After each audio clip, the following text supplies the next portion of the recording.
Hey guys, today I'm going to talk to you about something called a neurotag. Okay, so neurotagging is a really important concept for you guys to get your head around because it can really help to shape your recovery. Okay, so this specific story is about one of my patients. This patient, they didn't really get back pain pretty much any of the time unless they're doing a hip hinging movement or they're bending when they're in the gym.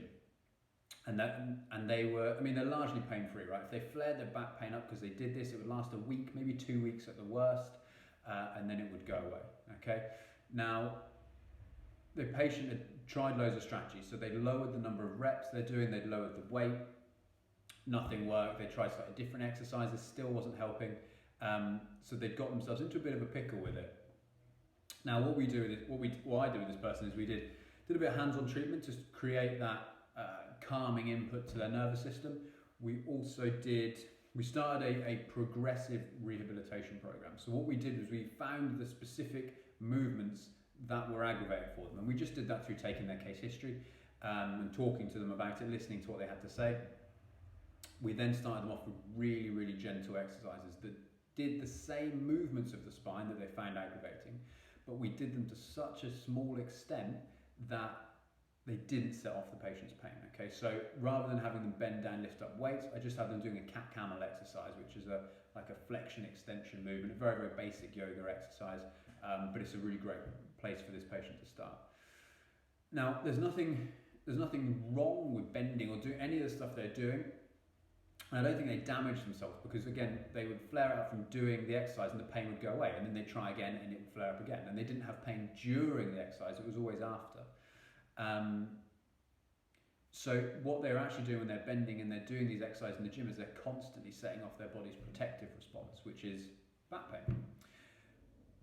What we've done now, we've progressively built that patient back up. So they're actually doing really well now, and I'm not seeing them particularly that often. But the question I want to ask you guys, or the question we need to answer is this: why can someone be largely pain-free all of the time, but always get pain after doing a specific movement? Well, this is because this person's nervous system has learned to produce pain when that person does the given movement, and that is called a neurotag. So we have an input that is tied to a specific output. Okay, so this is like if you hear your favorite song, that's the input, and then the output is that you feel good, you feel happy. Okay, it's like when I go around my mum's house, she's a really good cook, so I then feel hungry. That could be a neurotag. You know, you can have them for absolutely anything. What this patient had was the bending and hip hinging was causing pain. So the bending and hip hinging is the input and the output was pain.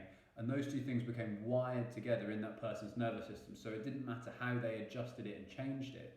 Doing that exercise, that movement was always creating that same output.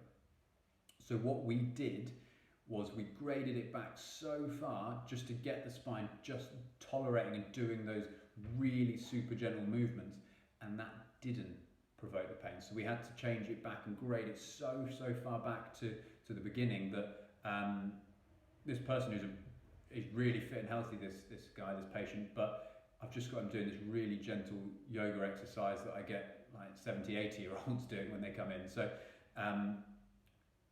by doing it, the exercise, and not provoking the pain, that is our in, that's where we start.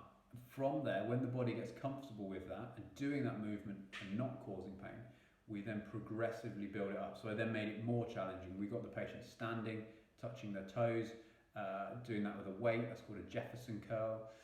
I got them doing a deadlift, which had previously been something that really provoked their pain.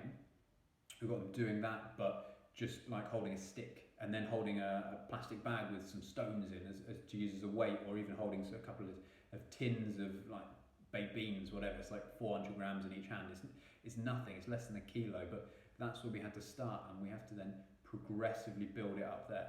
And what we're trying to do is we're trying to reinforce that movement does not mean pain. That input of that movement, actually the output is pain-free. It's just you feeling good doing exercise. By doing that over and over again and just going up 1%, 0.5%, 1% at a time, we're able to create this experience where the patient can do the thing that always used to set off pain without experiencing pain this time or in the future. Sometimes you go over the top, all right?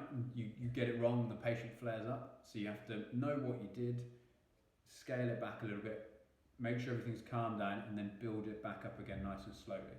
Because if you keep going over the top and you keep doing a movement and it causing pain, you're just reinforcing the neurotag. You're reinforcing that thing you do should be painful.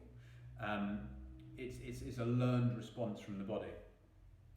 So it's not the end of the world if you do go over the top, but you really want to avoid it. This is why we tell people that, you know, if doing the housework, whatever, is provoking pain, don't push your way through it, because you're reinforcing this neurotag. You're actually making it harder to recover. Not because you're damaging your body, but because your body is learning to produce pain when you do those things. What we want to do is modify it and change it so that doesn't happen. And over time, what we've managed to do with this patient is separate the idea of pain, or separate pain being produced from that certain movement, so they can now do all of the exercises they want to, or they're almost there, and it doesn't mean pain. Okay, so that's called a neurotag. So we've managed to do that through graded movement, graded exposure, progressive rehabilitation. I've used some basic pain education, getting the patient to understand that, you know, there's no specific damage occurring when they're doing this, that it's a normal thing to experience pain, and just taking our time to really build it up, and the patient's done really, really well with that. So I hope you guys enjoyed that. That is what neurotags are. So that's why you don't push yourself through pain, you build it up slowly. We've got to separate pain and whatever that movement is that you have that provokes pain. We want to get those things separated. So we want the movement that you want to do and pain-free.